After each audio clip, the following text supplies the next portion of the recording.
There are 80,000 people in that stadium. 80,000. And every single one of them is chanting his name. Kwame. Kwame. Kwame. It's the kind of sound that doesn't feel like sound anymore. It becomes something physical, something that gets inside your chest cavity and vibrates there, something you feel in your teeth and behind your eyes. The stadium is shaking. I am not being poetic. The ground is literally trembling beneath my feet. I'm standing in the family section, box seats, my hands pressed flat against the glass in front of me, and I'm crying so hard I can barely see the pitch. My daughter Sophia is on my hip, 3 years old, wearing a tiny replica jersey with his name and number on the back, completely confused about why her mama keeps making a sound that isn't quite laughing and isn't quite crying but is somehow both. And my phone is ringing. I look at the screen. It's my mother. I have not spoken to my mother in 2 years. Not since she told me, sitting at the head of the dining room table in the house I grew up in, that I had wasted my life and embarrassed my family, and she didn't know who I was anymore. Not since she said those things because I married Kwame. I stare at the screen. 80,000 people chanting his name. My daughter is on my thighs. My mother calling. I let you imagine for a moment what I did next. Let me start from the beginning. My name is Michelle Hartley, and I grew up in a world that had very clear edges. The town was small enough that everybody knew your family name before they knew yours. The kind of place where the high school football team's season was the primary cultural event of the year, where the church you attended on Sunday said something specific about your social position, and where the phrase good family meant something real and tracked and enforced. My father, Gerald Hartley, was a property developer. Not extravagantly wealthy, but comfortable in a way that was noticeable. Big house at the end of Sycamore Drive, newer car every 3 years, country club membership, the right last name on the right committees. He was a tall man with a firm handshake and an absolute certainty about how the world was organized that I spent the first 25 years of my life confusing for wisdom. My mother, Patricia, was the architecture behind everything my father presented to the world. She organized, she curated, she maintained. She was the one who knew which children were invited to which birthday parties and why, who understood the precise hierarchy of the church social calendar, who could tell you within 30 seconds of meeting someone's family whether they were the kind of people worth knowing. She did all of this with such smooth, practiced efficiency that most people never noticed it was happening. It looked like warmth. It looked like community. It was underneath a very precise sorting mechanism. I was their only child, which meant I was the entire focus of that mechanism. I was going to marry well. This was not said to me explicitly. It was never that crass. It was transmitted through 1,000 smaller messages, through the boys I was encouraged to spend time with, and the ones whose invitations somehow got lost, through the comments about certain families and what a shame it was about their situation, through my mother's pointed silence when I mentioned someone who didn't pass her invisible screening process. I was going to marry well, by which they meant I was going to marry someone white, someone local, someone whose family name meant something in the geography of that world. I absorbed all of this the way children absorb the rules of the world they're born into, completely unconsciously, as simply the nature of things. I was not a bad person. I want to say that. I was not malicious or hateful. I was just shaped, the way all of us are shaped by the places and the people who form us before we've developed the capacity to evaluate them critically. I had prejudices I didn't know I had because I'd never been required to look at them directly. I went to college 2 hours from home, close enough that I came back on major holidays, far enough that I discovered slowly that the world was considerably larger and more complex than Sycamore Drive and the church social calendar. I studied marketing. I was good at it. I graduated with honors and got a job at a mid-sized sports marketing firm in the city, and I felt, for the first time, that I was building something genuinely mine, a professional identity that didn't depend on my parents' name or their network or their careful management of my social geography. The firm had a sports division that handled several professional athletes. Not the major stars, but genuinely talented people with regional profiles who were building careers in sports where the commercial infrastructure was still developing. One of those clients was a youth development program affiliated with a professional soccer club. That's how I met Kwame Asante. He came into our offices for a brand partnership meeting on a Tuesday afternoon in October, and I was not prepared. I want to be honest about something. My first reaction was noticing how attractive he was, and my second reaction, almost simultaneously, almost instantly, was a voice from somewhere deep in my conditioning that said, "Not for you." I am ashamed of that second reaction. I have done enough work on myself in the years since to be able to say that clearly, without hiding from it. I had been so thoroughly shaped by my parents' world that even when I was 24 and living in a city and supposedly independent, the conditioning ran underneath everything like an invisible infrastructure. Kwame Asante was 26, a midfielder who had recently been promoted to the first team of a professional club after 4 years in their academy system. He was Ghanaian British. His parents had emigrated from Accra when he was 6, and he had a way of moving through a room that I can only describe as the complete absence of self-consciousness. Not arrogance, the opposite of arrogance. He was simply and fully present wherever he happened to be. He sat across the table in the meeting, and our firm's account lead walked through the partnership proposal, and Kwame listened with the same quality of attention he apparently gave everything. Not passive listening. Active, engaged, occasionally redirecting with a question that made everyone else in the room reassess the point they'd just made. He was also, I discovered about 20 minutes into the meeting, extremely funny. Dry and quick and self-deprecating in a way that's only really possible when you're genuinely secure in yourself. He made a joke about a photo from his first season, apparently very awkward, some hair choice he deeply regretted, and the whole room laughed, including me, and he caught my eye across the table when I laughed. That look, I am not going to overdramatize it, but that look lasted about 2 seconds, and something happened in those 2 seconds that I was not, at 24, equipped to process with any accuracy. After the meeting, he was standing in the lobby while his agent dealt with some paperwork, and I was passing through, and he stopped me. "Michelle." He'd remembered my name from the introductions. "The campaign idea you suggested in the meeting, the community youth angle. That was yours." "Yes," I said. "It's the best idea in that room," he said. "I hope they run with it." I didn't know what to say to that. I said thank you, and I kept walking, and I told myself that was the end of it and I needed to be professional, and I did not think about the look again. Except I did. All evening. He emailed me 3 days later, through the firm, professionally, about a follow-up question regarding the community campaign. It was a completely legitimate professional communication. It was also, I recognized, structured in a way that invited conversation rather than just requesting information. I wrote back, professionally, and also, underneath the professionalism, with the awareness that the conversation was doing something slightly different from what its surface suggested. We emailed back and forth for 3 weeks. It started with campaign logistics and drifted gradually into other territory. He was funny in writing too, careful and thoughtful and funny. He asked questions that indicated he'd actually paid attention to things I'd said earlier. He remembered details. When he asked if I'd be willing to meet for coffee to discuss the campaign strategy in more detail, the meetings were genuinely about the campaign strategy, and also genuinely about something else. We went for coffee that became dinner. Dinner that became 3 hours of talking about everything. His childhood in South London, his parents' journey from Accra, what it was like to grow up the child of immigrants in a city that wasn't always welcoming, what it had cost him to make it through an academy system that was competitive in ways that went beyond football ability. My childhood in the small town. The edges of the world I'd grown up in. The slow, sometimes uncomfortable process of discovering those edges weren't the edge of everything. He listened to me talk about my family, and he asked careful questions, and he didn't flinch from anything I said, including the things I said that revealed more about my parents' worldview than I intended. "The place you're from sounds like it has a very specific idea about who belongs," he said at one point. "It does," I said. And then, because he deserved honesty, "I'm still figuring out how much of that I brought with me." He looked at me for a moment.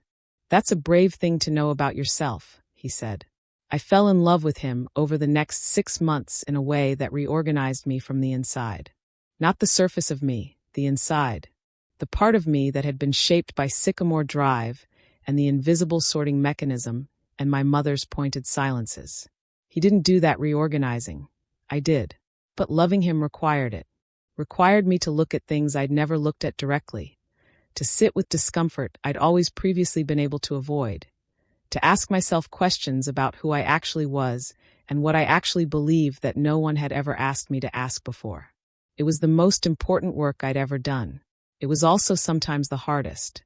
We were 8 months in when I told my parents I was seeing someone. I told my mother on the phone first. A Sunday call, the usual pattern. She asked about my week, I told her about work, she told me about church, and then at the end I said, "I'm seeing someone.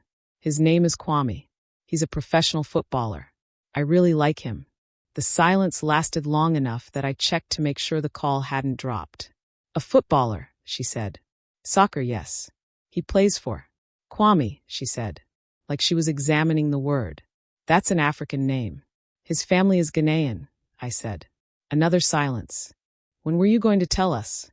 she said. Her voice was carefully neutral, the way it got when she was managing something. "I'm telling you now. How long has this been going on?" 8 months. The sharp intake of breath on her end was barely audible. But I heard it. 8 months, she said. "Michelle. Mom. I think you need to come home. You need to come home, and we need to have a proper conversation about this." I knew exactly what that meant. A proper conversation, at the dining room table, with my father present, where the Hartley family perspective would be communicated clearly enough that even I couldn't misunderstand it. I went home 2 weeks later. My father was at the head of the table. My mother was at her end. I was on the side, where I'd sat my entire childhood, the configuration so familiar it made the wrongness of what was happening even more disorienting. My father led the conversation. He always led conversations. My mother had presumably told him, already researched Kwame. I had no doubt about this, because my mother researched everything. "I understand he's a soccer player," my father said. "Yes. Not American football. Soccer." "Yes, Dad. That's not a very stable profession, Michelle. The money in soccer in this country is not. He plays for a professional club. He has a contract. He earns a real salary." "For how long?" my father said. "Athletes have short careers." "Then what? We haven't been together 8 months. I don't think we need to have that conversation yet." My father nodded slowly, reorganizing his approach. "His family," he said. "You said Ghanaian. His parents emigrated when he was a child. He grew up in London. He's not American." "No. So my father stopped. Started again. "He's not from around here." It took me a moment to understand that this phrase, "not from around here," was doing a lot of work. It was managing to contain everything he wanted to say without saying any of it directly. In my father's lexicon, "not from around here" covered geography and race and class and culture in one smooth, deniable package. "No," I said. "He's not from around here." My father looked at my mother. My mother looked at the tablecloth. Then my father said, "Michelle, I'm going to be honest with you because I love you. This isn't what we wanted for you. This isn't the life we planned for you. And I think if you're honest with yourself, it's not really what you planned for yourself either. You don't know what I planned for myself. You grew up here," he said. "You know what this town is. You know what people here are like. You know that if you go down this road, there are consequences. For you. For us. For how this family is seen. How this family is seen. Not how this family feels. Not whether their daughter is happy. How this family is seen. I want to tell you that I said something devastating in response to that. Something perfect and precisely calibrated that ended the conversation on my terms. But I was 25 years old, and I was sitting at the table where I'd done homework and eaten Christmas dinner and celebrated every birthday of my childhood. And the combination of familiarity and wrongness was so disorienting that what I mostly felt was a kind of nauseated grief. "I love him," I said, which wasn't the devastating precision I'd wanted. But it was the truth. My mother looked up from the tablecloth. "Oh, Michelle," she said. And the way she said it, the pity in it, the condescension, the unmistakable implication that I was confused, that this was a phase, that I would understand eventually, was worse than anything my father had said. "I think you need to think very carefully," my father said, "about what you're choosing." I drove home that night in the kind of silence you drive through when you're so full of feeling that anything you put on the radio would be the wrong thing. I called Kwame from my apartment. He answered on the second ring and I said, without preamble, "I told them." "How did it go?" he asked. I told him. All of it. Every word. I didn't soften it or translate it into something more palatable. He deserved the truth. He was quiet for a moment after I finished. "Are you okay?" he asked. "I don't know," I said. "Are you?" "I've been not from around here my whole life," he said quietly, without bitterness. "Just as fact. I know how to be that." I cried then. Properly, the way I hadn't let myself cry at the table or in the car. And he stayed on the phone and talked to me about nothing in particular, about a funny thing that had happened at training, about a restaurant he wanted to take me to, about an old movie he'd watched that I hadn't seen, until the grief settled into something I could carry. That night I understood something clearly for the first time. My family had revealed something real about themselves, and now I had to decide what to do with it. I want to take a moment to tell you about the months that followed, because they're important and because this kind of prejudice isn't always loud. It isn't always slurs and confrontations. Sometimes it's quiet and socially sophisticated and wears the face of concern. And that version is in some ways more insidious because it's harder to name directly. My mother called regularly. She didn't stop calling. That would have been too obvious, too clearly wrong, a bridge too visible to burn. Instead, she wove her objection through every conversation like a thread. She'd ask how I was, how work was going, whether I was eating properly, and then always eventually, "Have you had a chance to think about what your father and I said?" As if thinking were the issue. As if I simply hadn't thought hard enough. My father sent me an article. I still cannot believe this happened, but it did. An article about cultural compatibility in long-term relationships. Send it to my email with no commentary. Just the article. As if the evidence would be persuasive in a way that his dining room argument hadn't been. My Aunt Carol, my mother's sister, who had opinions about everything and the confidence to share all of them without invitation, called me in February to explain that she'd heard about the situation, and she wanted me to know she was available to talk. Aunt Carol's talking was lecture in disguise. She told me about a woman she knew whose marriage to someone from a very different background had ended badly, and how it had devastated the family, and wouldn't it have been better to avoid the whole thing before it got serious? "It is serious," I said. Aunt Carol sighed in the particular way that means, "You poor deluded child." The thing I want you to understand is that none of these people thought of themselves as prejudiced. I'm certain of that. My parents genuinely believed they were protecting me. Aunt Carol genuinely believed she was offering wisdom. They had constructed elaborate internal justifications, compatibility, stability, community, culture, that allowed them to dress up what was, at its core, a racial bias in the language of pragmatic concern. I saw through it because loving Kwame required me to see through it. Because you cannot love someone clearly while simultaneously accepting a framing of the world that diminishes them. The two things are incompatible, and I had to choose. I chose. I also, around this time, had a very difficult, very necessary series of conversations with myself about my own history. About the voice that had said "not for you" when I first saw him across that meeting room table. About where that voice came from, and what it had cost me to carry it without examining it. About the specific work of unlearning something that had been taught so thoroughly it felt like instinct. That work doesn't end, by the way. It doesn't have a completion date. I'm still doing it. But beginning it, really beginning it, not performatively but genuinely, was one of the most important things I've ever done. Kwame and I met each other's families properly about a year into the relationship. His parents, Emmanuel and Grace Asante, lived in a terraced house in South London that was full of color and noise and cooking smells that hit you in the warmth of the chest. Grace had made jollof rice and fried plantain, and something involving chicken that made me embarrass myself by accepting 3 portions. Emmanuel asked me questions about my work with the focused curiosity of a man who genuinely wanted to know the answers. Kwame's younger sister Abina talked to me for an hour about a documentary series She was watching, and her opinions about it were so precise and impassioned that I forgot to be nervous. They were the warmest people I had ever sat down to dinner with.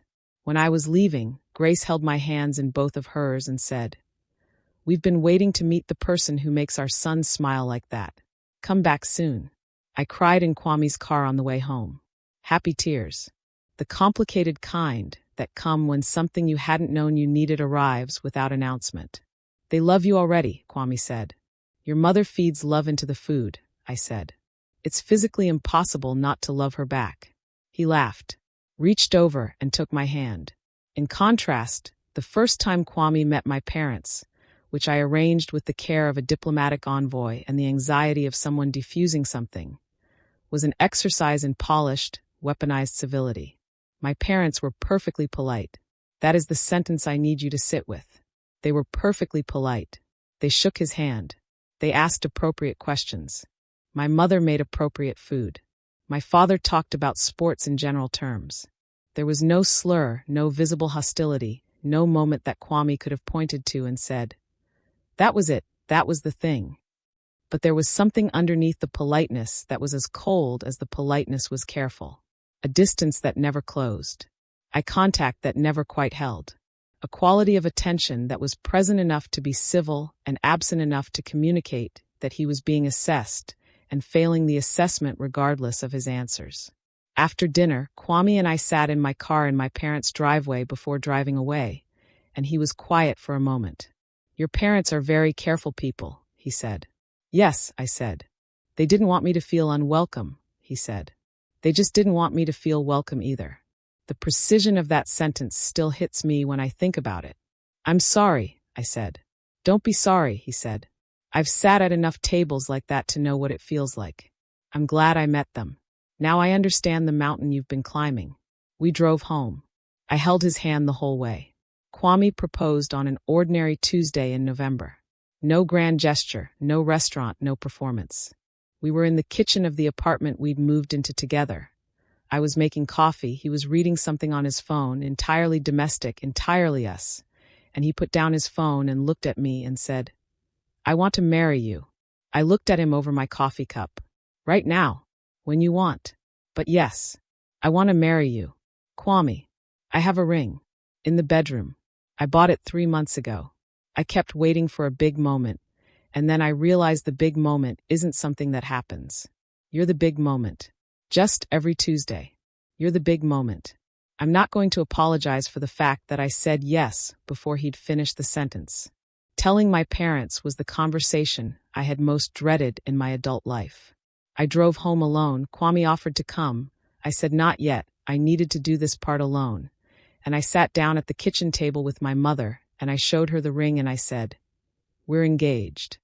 My mother looked at the ring for a long time. Then she looked at me. "You're sure?" she said. "More sure than I've been about anything." She called my father in from the other room. He stood in the doorway. I told him. He looked at my mother. My mother looked at the table. "We'd like to be part of this," my mother said finally. "We'd like to be involved in planning, and we'd like to give you the kind of wedding we always imagined for you," which sounded generous, which was, on its surface, exactly what a supportive parent says. Except over the following 4 months, I understood what the kind of wedding we always imagined for you actually meant. My mother had opinions about the guest list that amounted to controlling who was in the room. She had opinions about the venue that were transparently about keeping it within a certain social geography. She had opinions about the scale and the style and the music that, when examined, consistently minimized any element that reflected Kwame's family, culture, or heritage.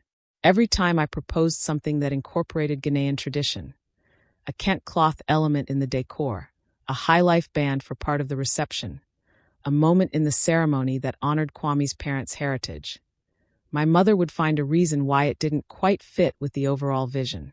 "What is the overall vision, Mom?" I asked, at the end of a particularly exhausting planning session. She looked at me. "A beautiful, classic wedding that your family can be proud of." "Kwame's family is part of my family," I said. "And they would be proud of a wedding that honored where he comes from." My mother folded her hands on the table. "I just think it's important that the day reflects you. The Michelle we raised." The Michelle you raised, I did not say out loud, is not the Michelle who is sitting at this table. The Michelle you raised is someone I have spent 3 years carefully, painfully becoming someone different from. The Michelle who is marrying Kwame has done the work of becoming worthy of the person she loves. And that work included looking directly at everything you taught her and deciding what to keep. I didn't say any of that. I was still, at 27, choosing my battles. But I stopped consulting my mother on the planning. Kwame and I got married on a Saturday in June with a ceremony that was exactly us.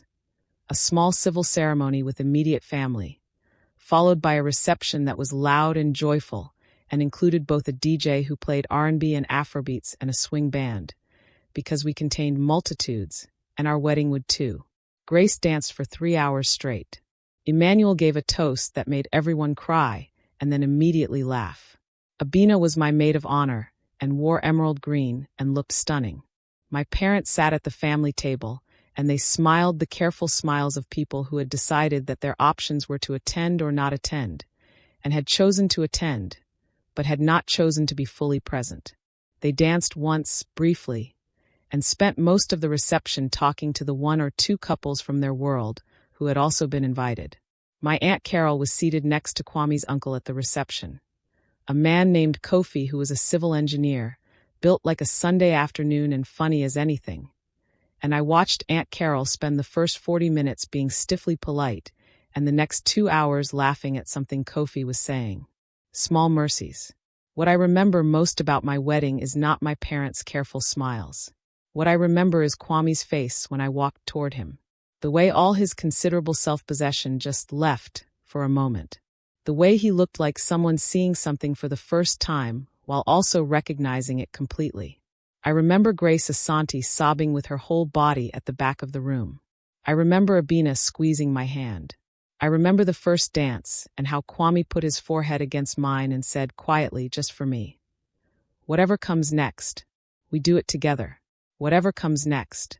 We had no idea how much would come next. The first years of our marriage were the years of building. The kind of building that happens without fanfare, without an audience, in the accumulation of daily choices and shared meals and hard conversations, and the slow, patient construction of a life that actually belongs to you. Kwame's career was at an inflection point when we married. He'd been with the same club for 3 years, had established himself as a reliable first-team player. Technically excellent, defensively disciplined, with a passing range that scouts and coaches noted consistently. But he hadn't broken through to the level where his name meant something beyond the professional football circuit. He was good. He wanted to be exceptional. He was also, I learned in those early years, the most disciplined person I had ever encountered. I don't mean disciplined in the way people use it as a vague compliment. I mean specifically, practically, comprehensively disciplined. His body was a professional instrument, and he treated it that way. Sleep schedules, nutritional plans, recovery protocols, training regimens. He was the last person off the pitch after team sessions. He hired a private physical coach for additional work. He studied footage of his own performances with the cold, critical eye of someone who has no interest in self-protection. He also, in ways that I think mattered as much as the physical preparation, did tremendous mental and psychological work on himself. He'd grown up in an academy system that was brutal in its filtering process. Dozens of boys competing for spots that only a few could have. And he'd survived it, but not without cost. There was pressure that he carried quietly, the weight of knowing that his parents had sacrificed enormously to support his path. The particular pressure of being one of very few black players in certain rooms, the constant low-level navigation of spaces that weren't designed with him in mind. He talked to me about it. Not always easily. He was not by nature a person who externalized struggle readily. But increasingly, over the years, he trusted me with the parts of it he usually carried alone. And I tried to be worthy of that trust, which is an ongoing project, let me be clear. Not something you achieve and then rest in. An ongoing project. My parents maintained what I can only describe as a managed distance from our life. They called. They came to dinner twice a year with the politeness of people fulfilling an obligation. My mother sent birthday cards. My father occasionally sent articles about soccer, which I think was his version of an olive branch, though it was extended so stiffly it was hard to accept. They never said anything explicitly hostile to Kwame's face. He never said anything about it to them. The three of them maintained a surface civility that would have fooled anyone who didn't know what was underneath it. I was the one who knew. And carrying that knowledge, being the one who stood with her foot in both worlds, who knew both what her parents really felt and what her husband quietly absorbed, was, in those years, its own particular weight. About 2 years into our marriage, my mother said something that I've turned over in my mind many times since. We were alone in her kitchen. She was making tea. And she said, without looking at me, in the tone of someone saying something they've been holding for a long time, "I know you're happy. I can see that you're happy. I just want you to know that wanting something different for you wasn't about not loving you." I thought about that for a long time before I responded. "What you wanted for me," I said carefully, "was for me to stay inside a world where I didn't have to look at certain things too closely. I understand why. But Mom, Kwame has made me better. Not because he's better than me. Because loving him required me to be more honest with myself than I'd ever been. That's a gift. That's not a tragedy." She didn't say anything to that. She poured the tea. But she looked up at me when she handed me my cup, and there was something in her face, something slightly opened, slightly different, that hadn't been there before. It wasn't resolution. We weren't at resolution yet. But it was something. 3 years into our marriage, Kwame got a call that changed the trajectory of everything. He'd been approached by a European club, a significant one, mid-table in one of the top leagues, with ambitions to push into the top 6 and the budget to pursue those ambitions in the transfer market. They'd been watching him for 8 months. They wanted him. The offer was more money than either of us had ever thought about seriously. The platform was infinitely larger. The visibility, playing in a top European league, covered by global media, watched by audiences in the hundreds of millions, was a different universe from the professional football circuit where his career had been building quietly. There was also, attached to the opportunity and arrived at through completely separate channels, the first serious national team conversation. Not a call-up, not yet, but a conversation with the national team's technical staff about his profile, his development, his potential as an international player. The national team. The World Cup. He came home the night he got that call, and we sat on the kitchen floor. I don't know why the kitchen floor, it's just where we ended up. And talked until 2 in the morning about what this meant, what we wanted, what we were willing to do. "It means leaving everything we've built here," he said. "It means building something bigger," I said. "You'd have to leave your job. We'd have to leave this apartment. Sophia wasn't born yet, but we'd been talking about starting a family. If Sophia comes while we're there, then Sophia is born there," I said. "Kwame, listen to me. You have worked for this. Every training session before sunrise, every recovery protocol, every piece of footage you've watched until midnight. This is the door that opens because of all of that. I am not going to be the reason you stand in front of it and don't walk through." He looked at me for a long time. "You're sure," he said. "More sure than I've been about anything," I said, which was what I'd said when he proposed, and I said it deliberately. He smiled at that, the slow, full smile that I had built my life around. "Then we go," he said. "We moved to Europe in August. I had to resign from the marketing firm, which was genuinely hard. I'd spent 6 years building something there. I had to leave friends, routines, the particular geography of a life constructed over years. I had to pack up an apartment that contained the entire early history of our marriage and put it in boxes. I did all of it, willingly. Not without grief, but willingly. My parents came to help with the packing. That surprised me. It genuinely surprised me when they showed up. My father in his weekend clothes with tape guns and boxes. My mother with a system for the kitchen that involved labeled containers. We worked side by side all day, and it was strangely the most normal and comfortable thing that had happened between us in years. The activity gave us something to be in together, without having to navigate all the things we hadn't resolved. As they were leaving, my father shook Kwame's hand. Properly. Not the careful professional handshake of the dinner table. Something slightly warmer. "Take care of my daughter," he said. "Always," Kwame said. My father nodded. Got in the car. My mother hugged me for slightly longer than usual. It wasn't a resolution per se, but it was a movement. Life in Europe was an education in what you don't know until you have to know it. The language, the systems, how to navigate healthcare when everything is in a different administrative framework, how to read a lease agreement that operates on different legal assumptions, how to make a new city feel like home when you're simultaneously excited and exhausted and homesick and grateful and determined not to show the homesick part because you chose this and you don't want to seem ungrateful for it. Sophia was born 8 months after we arrived.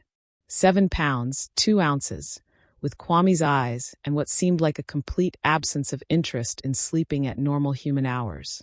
The birth was in a hospital where the staff were kind and professional, and most of them spoke English, but not all of them, and Kwame was there the whole time. And when they put her in his arms for the first time, he made a sound I had never heard from him before, a soft, broken, completely overwhelmed sound. And I thought, this is the most important thing that has ever happened in this room. Parenthood reorganized us, the way it reorganizes everyone. Not in the ways you read about in the parenting books, though some of those things are true too, but in deeper structural ways. Kwame with Sophia was a version of Kwame I hadn't fully seen yet. Patient in a different way, attentive in a different way, the discipline and focus that he brought to his professional life redirected toward this new, small, demanding, astonishing person. I video called Grace Asani from the hospital the day Sophia was born. She cried for 20 minutes. She said she was coming as soon as we said come, and she came 3 weeks later and stayed for 6 weeks, and was so comprehensively helpful that I have loved her with my whole heart ever since. My mother came for 2 weeks when Sophia was 6 weeks old. And this, I need to tell you this part carefully because it matters, was actually where something shifted. My mother with Sophia was someone I had not seen before. She was soft with her in a way she hadn't been soft in years. She got up for the 2 a.m. feed, so I could sleep. She rocked her and sang to her, old songs from when I was small that I'd forgotten she knew. She held her against her shoulder and walked the apartment in slow circles, and her face had an expression on it that was the most uncomplicated thing I'd seen on her in a long time. One night, Sophia finally asleep in her arms, my mother looked across the room at Kwame, who was dozing on the sofa with his socks off and his hand still absently moving in the rocking motion, even though he'd put Sophia down 20 minutes ago. And my mother said quietly, more to herself than to me, "He's a good father." "Yes," I said. "He is." She looked at Sophia, then back at Kwame. Something moved in her face. Something rearranged itself. She never said anything more direct than that. She didn't need to. Some confessions don't come in words. Meanwhile, Kwame's career was doing something extraordinary. The European club had been the right move in every dimension. He found, in that environment, a level of coaching and tactical sophistication that raised his game significantly. His technical work had always been excellent. Now it was being built on top of a system that used it in ways that made his strengths more visible, more decisive, more consistently match-winning. He became, over 2 seasons, one of the most important players in the team's pressing system, the engine of how they won the ball back, the pivot of how they transitioned from defense to attack.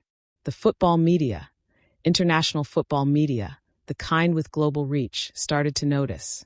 Articles appeared. Analysis videos on YouTube. His name started traveling ahead of him in rooms where football was discussed seriously. And then the national team called. Not a conversation this time.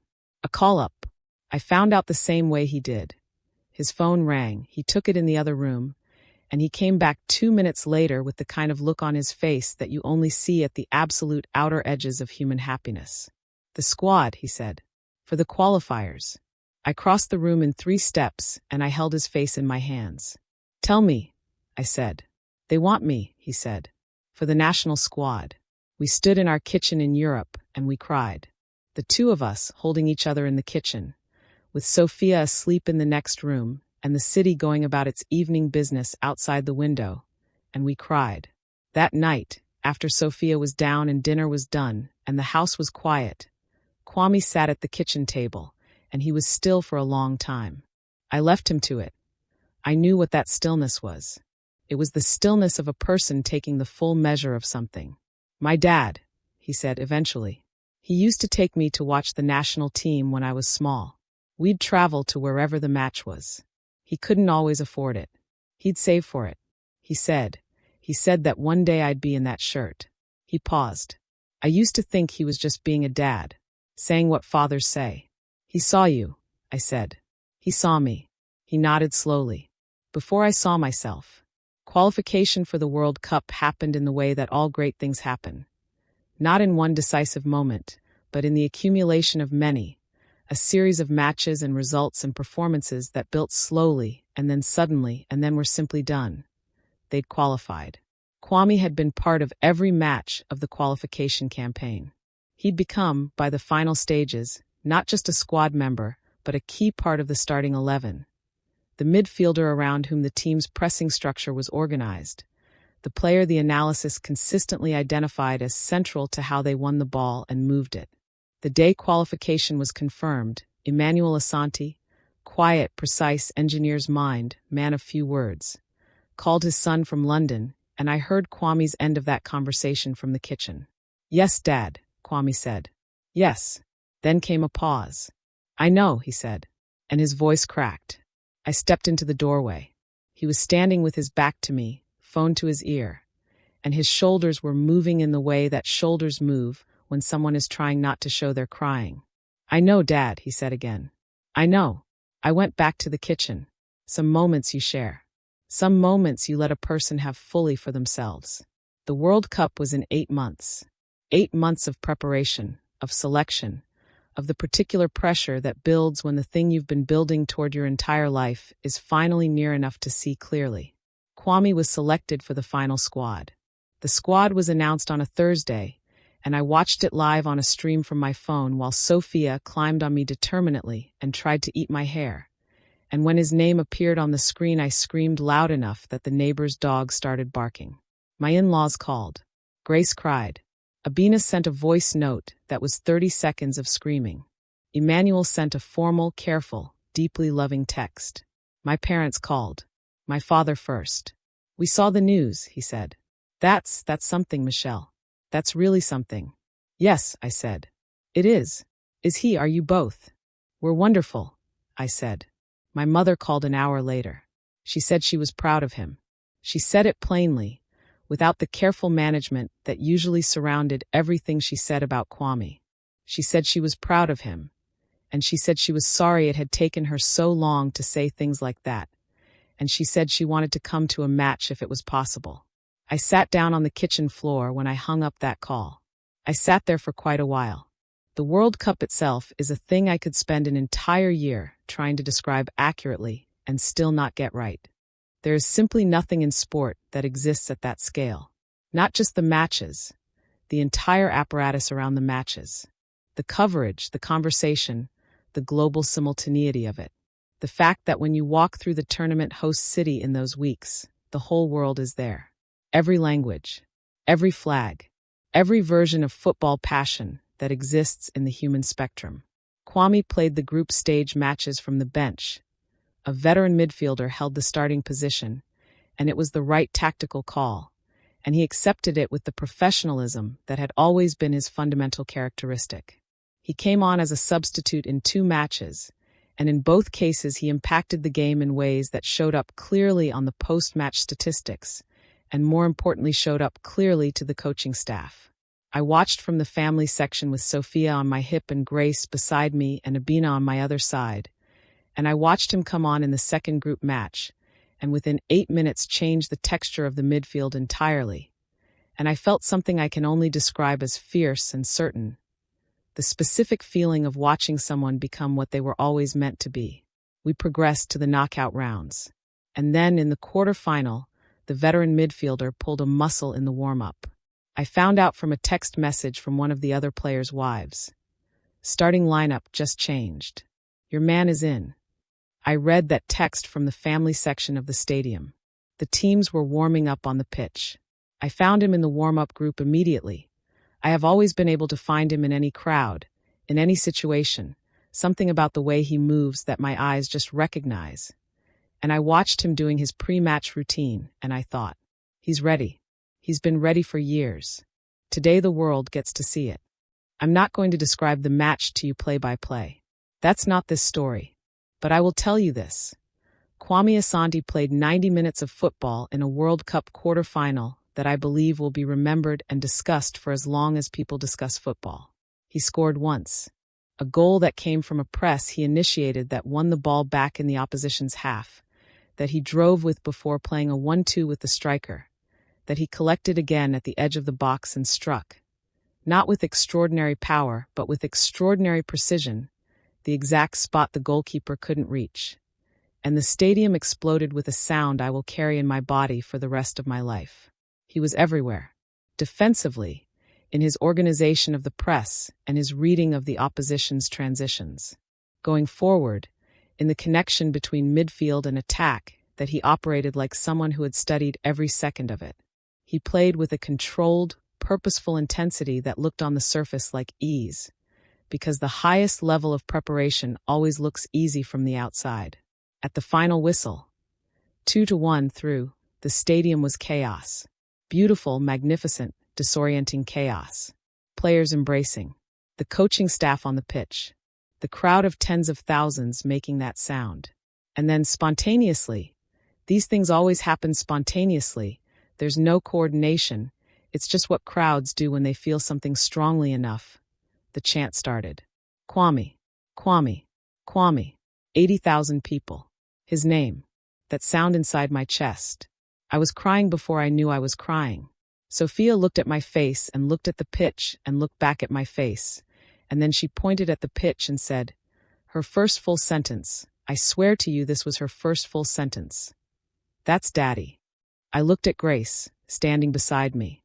Grace Asante, who had waited 40 minutes in a supermarket line to save enough money for his first pair of proper football boots, who had driven him to 5 a.m. training sessions in the dark, so he wouldn't miss one, who had believed in him before there was any evidence-based reason to. Grace Asante's face was something I will never fully be able to describe. She looked at the pitch, where her son's name was being chanted by 80,000 people from every corner of the world. And then my phone rang. My mother. I stared at that screen. 80,000 people. Her name. I answered. I'm watching, she said. Before I could say anything. Michelle, I'm watching. We're both watching. I heard my father in the background. I'm so sorry. I'm so sorry it took this long. I'm so sorry for all of it. Her voice broke. My mother, who managed and curated and controlled, whose voice had never broken in front of me. Her voice broke. Mom, I said. And my voice broke too. He's extraordinary, she said. Michelle, he's extraordinary. I know, I said. I've known for a long time. She cried. I cried. 80,000 people were still chanting Kwame's name. Sophia was pointing at the pitch saying Daddy, over and over with the authority of someone who has just discovered a very important word. Grace had her arm around me and was crying into my shoulder. I was wrong, my mother said. About all of it. I was wrong and I'm sorry. I know, I said. I know you are. Can we come? Can we come to the next match? I wiped my face with the hand that wasn't holding the phone. Yes, I said. Please do. I need to stop right here for 1 second. Because I know some of you watching this are holding a love that the people in your life don't understand. A relationship. A person. A choice you've made about who you want to build your life with. That your family has questioned, doubted, or outright opposed. And I want you to hear something from Michelle's story before we get to the end. The people who loved her didn't love her less because they were wrong. They loved her imperfectly. They loved her through the filter of their own fears and their own conditioning and their own failure of imagination. And being loved imperfectly is painful. It is real pain, and it deserves to be called that. But Michelle didn't let their failure of imagination become her ceiling. This channel exists to tell those stories. The stories of people who chose themselves, who chose love, who chose the dream that the people around them couldn't yet see, and who did the hard, unglamorous work of building something real. If that's the kind of story you need right now, subscribe. Hit that button, because every week we are here. Every week we are telling the stories of people who went through the fire and came out the other side.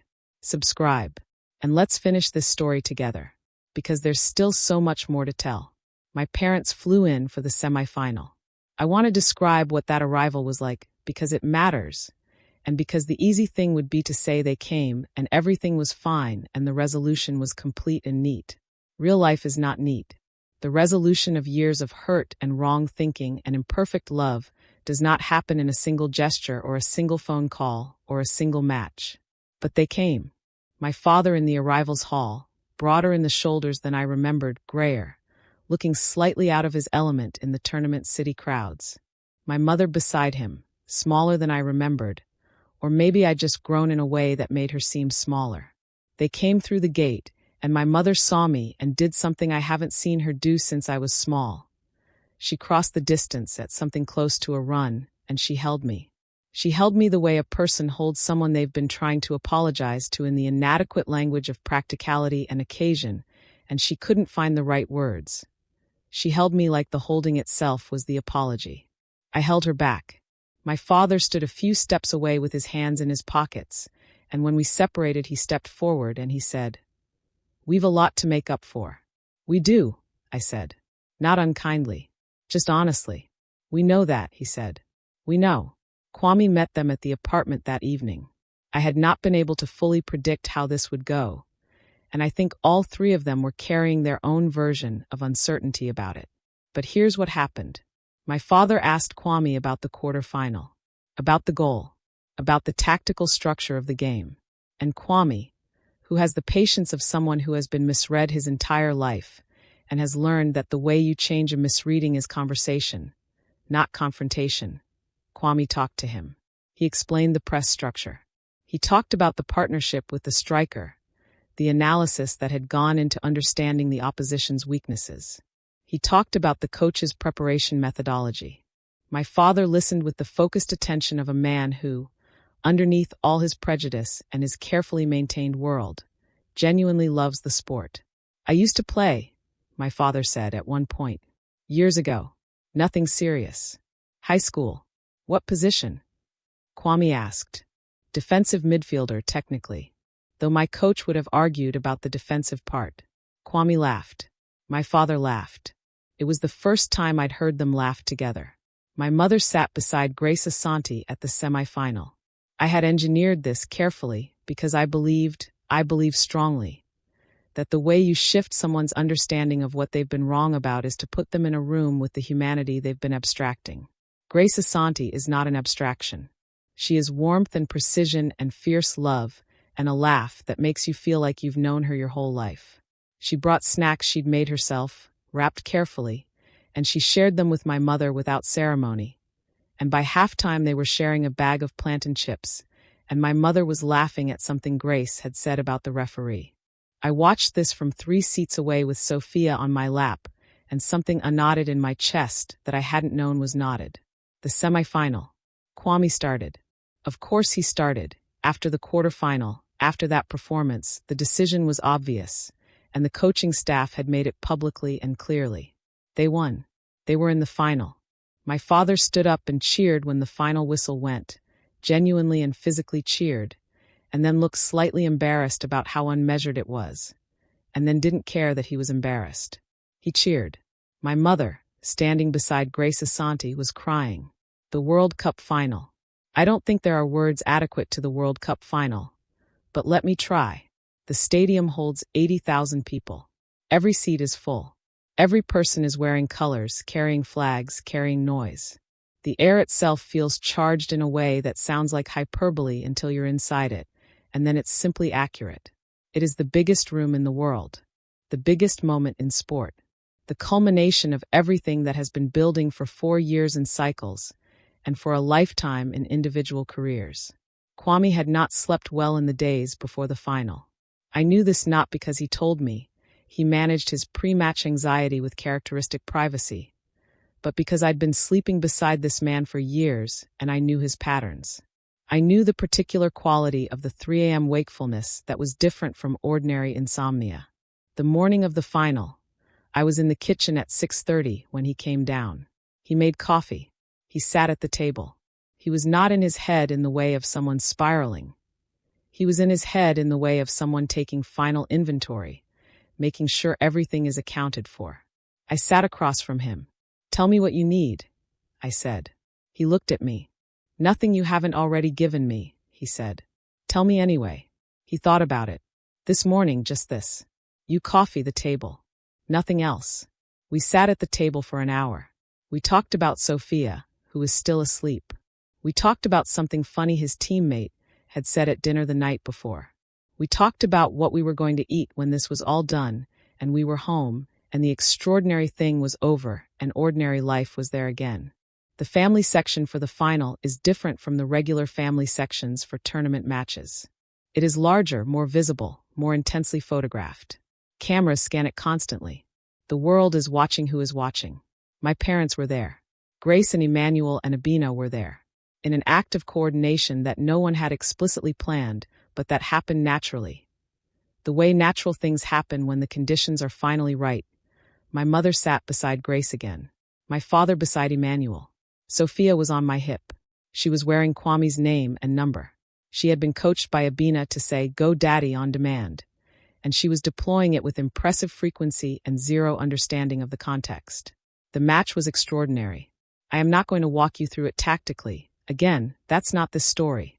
What I will tell you is that it was exactly the kind of final that earns its name. Tight, contested, technically precise, physically exhausting, decided by moments. Kwame was again extraordinary. Not in the statistical way of the quarterfinal. He didn't score, though he had a hand in both goals in ways that people who watch football closely would recognize and people who don't might miss. He was extraordinary in the way of someone who has prepared so completely and competed so purely that their performance becomes the kind of thing other players remember for the rest of their careers. The second goal was at the 78th minute. They were level, one apiece, the clock running with the weight of the whole world on it. Kwame won the ball back in his own half with the press he'd been executing all tournament. He drove forward 15 yards. He played the pass, a diagonal, perfectly weighted, perfectly timed, that split the defense and put the striker through. One-on-one with the goalkeeper. The striker scored. The stadium broke in half. And then the chant, the same chant as the quarterfinal organic, enormous, filling the dome of that stadium. Kwame, Kwame, Kwame. 80,000 people. His name. The final whistle blew 12 minutes later. My father, Gerald Hartley, property developer, country club member, a man whose entire adult life had been structured around certain ideas about how the world was organized. Gerald Hartley lifted my daughter Sophia into his arms and pointed at the pitch where his son-in-law was celebrating with 80,000 people chanting his name, and he said, "Do you see that? That's your daddy. Can you see him?" Sophia looked at the pitch, looked at Gerald, said, "Daddy." My father held her tighter. I stood 3 feet away, and I watched my father hold my daughter and point at the man he'd once communicated by a dozen small silences that he wasn't good enough. And the man on that pitch was the one 80,000 people believed in so completely that they sent it into the atmosphere in pure sound. And I let it be complicated. Because it was complicated.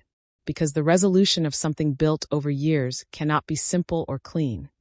And pretending otherwise would dishonor the years it took to get there. I let it be complicated. And I also let it be beautiful. Because it was both. After the tournament, after the celebrations and the medal ceremony and the team reception, and the homecoming that lasted 3 days in the host city, and then continued in different forms across several continents. After all of that, the ordinary world resumed. It resumes.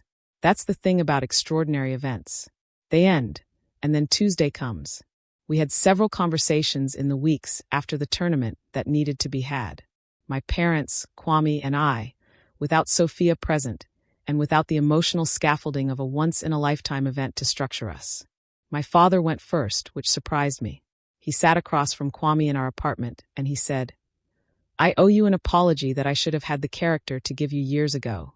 I let Michelle come home from her first visit to tell us about you, and I saw this through a frame that was wrong. And I held that frame for years, and I made your life and my daughter's life harder because of it. I'm ashamed of that." Kwame was quiet for a moment. "I appreciate that," he said. "I genuinely do. Can I tell you something?" My father nodded. "I never blamed you," Kwame said. "I want you to know that. Not because what you did was right, it wasn't. but because I understand that people love their children through the filter of everything they've been taught to believe. And changing that filter is some of the hardest work a person can do. You're doing it now. That matters. My father was quiet for a long time. You're a better man than I've been, he said. You're doing better now, Kwame said. That's enough. My mother had a different conversation. Longer, more detailed, conducted over several sessions over the weeks after the tournament. She and I sat with the history of it. The subtle ways she'd worked against our relationship, the pointed silences and the article my father sent and the vision for the wedding that erased Kwame's heritage, the 2 years of managed distance that had followed from my decision to stop consulting her. She didn't defend any of it. What she did was something harder and more valuable than defense. She tried to understand her own reasoning. She talked about where her ideas came from, the small town, the sorting mechanism, the specific fears of a woman who had grown up understanding that security was the primary value and that security looked like certain things and not others. She talked about the slow, uncomfortable process of recognizing that a belief can feel like common sense while being fundamentally wrong. She wasn't asking for absolution.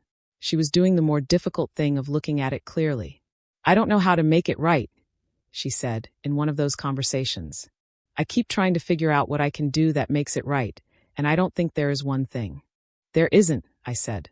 There are 1,000 small things. Over time, you just do the 1,000 small things. She nodded slowly. And Sophia, she asked. Sophia, I said, is going to grow up knowing exactly who she is and where she comes from. All of it. Every part. She is Ghanaian and she is Southern, and she is the daughter of a World Cup player and the granddaughter of a seamstress and a property developer and an engineer and a woman named Grace who dances for 3 hours straight at family celebrations. She is all of it. Your job is to make sure she knows that your side of it is worth knowing. My mother looked at me. When did you get so sure of yourself? She said. I've been sure for a long time, I said. You just couldn't hear it yet. She nodded. And then she did something she'd never done before in all the years of our complicated navigation. She said, without prompting, without occasion, without the conversation requiring it. I'm proud of you, Michelle. Not of the World Cup, not of Kwame's career. I'm proud of you, of who you chose to be. I sat with that for a long time before I could respond. Thank you, I said. That's what I needed to hear. Some time has passed since the World Cup. Sophia is older now. She has strong opinions about everything, including what she wants for breakfast, what color shoes she should wear, and the correct way to kick a football. She is her father's daughter in this respect, with terrifying specificity for someone her size. Kwame is still playing. He's approaching the stage of a career where the end is visible on the horizon. Not imminent, but present in the conversation, the way it eventually appears for every athlete. He talks about coaching afterward, about working with young players, about some form of continued involvement in the game. He will be extraordinary at it. I have no doubt. My relationship with my parents is better, genuinely better. Not the frictionless warmth of a family that was never broken. We are not that, and we will never be that, and honesty requires acknowledging the difference between repair and erasure. But it is warm, and it is real, and it is built on a foundation of things that were actually said instead of things that were carefully managed. My mother has dinner with Grace Asante when they're in the same city, which has now happened 4 times. They text each other pictures of Sophia. They have an inside joke about the referee from the semi-final that I don't fully understand, but that makes them both laugh. My father watches every match. Every match. He has Kwame's shirt, the one from the World Cup final, framed on a wall in his study. I don't know when that appeared. Kwame noticed it on a visit and didn't say anything about it in the house, and then in the car on the way home he said, "Did you see the?" And I said, "Yes." And we didn't say anything else about it, because some things are their own complete statement. Aunt Carol called me after the World Cup to tell me she'd been wrong. I have to give Aunt Carol this. She said it clearly. I was wrong, Michelle. I said things that were dressed up as wisdom and were actually prejudice. I'm sorry. I told her I appreciated the clarity. She told me she wanted to have lunch. We did. She asked genuinely curious questions about Kwame and his career and his family, and she listened to the answers. And when I left, I thought, people can change. They need the right conditions, and sometimes the conditions have to be built very slowly. But they can change. I want to talk about something more uncomfortable. Something I think this story would be dishonest without. The world chanting Kwame's name at the World Cup was extraordinary. The validation of that public, global, unmistakable, is real, and it was powerful. And I want to be careful about something in how I frame it, because there's a version of this story that suggests my family needed to see Kwame succeed at the highest level before they could recognize his humanity. And if that's true, if it took a World Cup for my father to hold my daughter and point at the pitch with pride, then we have to sit with what that means. We have to sit with the discomfort of what was required to move them. Because here is the truth. Kwame was always extraordinary. Not after the World Cup. Not after the goal. Always. He was extraordinary in the discipline and the patience and the intelligence and the warmth with which he moved through a world that often didn't have room for him. He was extraordinary in the way he loved his parents and his sister and me and Sophia. He was extraordinary in the apartment kitchen at 6:30 on the morning of the final, drinking coffee and talking about what we'd eat when it was over. None of that required a stadium full of people to confirm it. And so while I am deeply, fully, gratefully glad that my family found their way through, I also want to say, the validation of a crowd should not be the thing that causes you to see a person clearly. The validation of a crowd is noise. The person was always there. The person was always real. You just had to decide whether to look. My family decided to look. They looked late.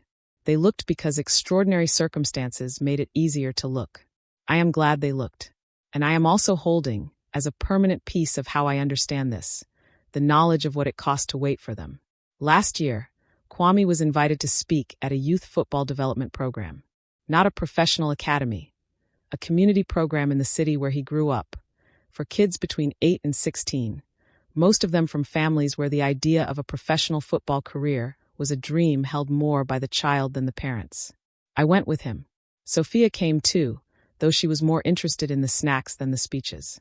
He stood in front of 60 children, and he told them about growing up in South London, about the academy system, about the years of rejection before the years of progress, about how he'd almost not made it several times in ways that were close enough to real that he'd had to find out, in each of those moments, what he was actually made of. A boy in the front row, maybe 12, maybe 13, with the specific focus of a child who is hearing something they badly need to hear, asked, "What do you do when people don't believe in you?" Kwame thought about it for a moment. Then he said, "You find the people who do, and you hold on to them, and you do the work anyway. The belief has to live in you first. Everyone else's comes later. Build the belief inside yourself so strong that other people's doubt can't reach the foundation." On the way home in the car, Sophia asleep in her car seat, I said, "That's what you did. That's exactly what you did." "That's what you did too," he said. "You built belief about us when the people around you were telling you the structure wouldn't hold." "We built it together," I said. He reached over and took my hand. The same hand he's taken 10,000 times. The gesture so familiar it has its own specific gravity.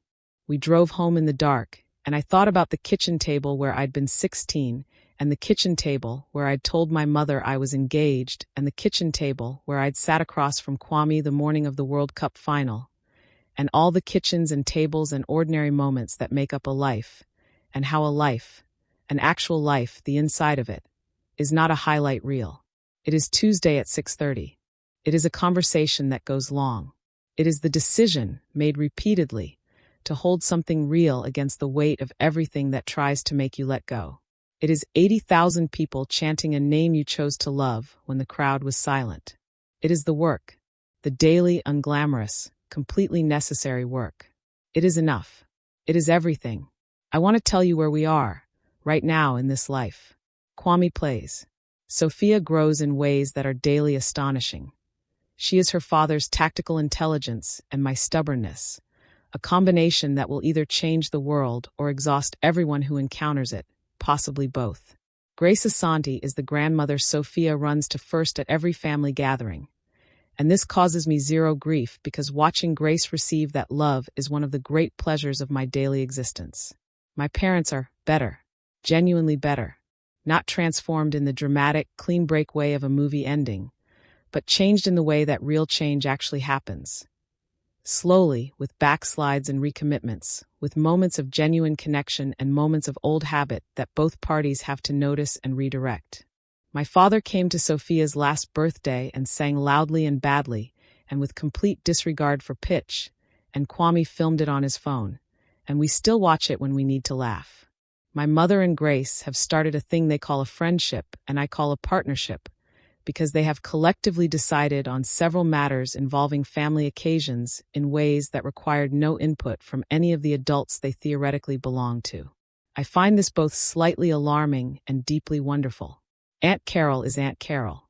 She has replaced her wrong opinions about Kwame with strong opinions about Sophia's education, which is a lateral move at best, but I take the progress I'm offered. And Kwame and me. I think about who I was before him. 24, shaped by a world with clear edges, carrying prejudices I didn't know I had, moving through life with the specific efficiency of someone who has never been required to look at themselves too honestly. I think about the second reaction, not for you, and the work it took to dismantle it and keep dismantling it, the ongoing project of it. And I think about the kitchen floor where we decided to go to Europe, the hospital room in a country where I didn't fully speak the language, the apartment table at 6:30 the morning of the final, the arrivals hall where my mother ran. I think about all of it, and I think, love is not the easy thing. Love is the decision you make when it requires something from you. When it requires you to grow, to look, to change, to stand in the gap between who you've been and who you're trying to become. Love is the decision to keep building even when the structure is under pressure. And that is what we did. We kept building. If you watch this entire story, from that hospital corridor to that stadium to that kitchen table, then I want you to know something. You just watched a story about love, but not love as a feeling. Love as a choice. Love as a decision made over and over again under pressure, in the face of doubt, against the weight of other people's fear. Michelle didn't choose Kwame because it was easy. She chose him because it was true. And she kept choosing him when her family made that choice painful, when the world didn't make that choice simple, when the path wasn't lit and the destination wasn't guaranteed. That's what love actually is. Not the stadium moment, the 6:30 kitchen, the Tuesday, the choice made again. And I want to ask you something, right now, directly. Is there something in your life you're not choosing because the people around you can't see it yet? A person, a dream, a direction, a version of yourself you know is real, but that the world around you hasn't caught up to? This channel is for you. Every single story we tell is about someone who held something true before the world confirmed it, who built before the applause, who loved before the stadium chanted. So here's what I need from you right now. 4 things. 1. Subscribe. Right now. Don't leave this page without hitting that button. This is the channel that doesn't waste your time and never tells you a story that doesn't earn its ending. 2. Share this video. Send it to someone who is holding a love or a dream or a choice that the people around them can't see yet. Because sometimes the story of someone else's courage is the thing that reminds you that yours is real. 3. Comment right now. Tell me, what is the thing you've chosen that the people around you didn't understand? What was it like to hold it anyway? I read every comment. Every single one. This community is real. 4. Come back next week. Because we have another story. Another person who went through the fire. Another payoff that earns every second of the journey. Don't you dare let them make you let go of the real thing. We'll see you in the next one.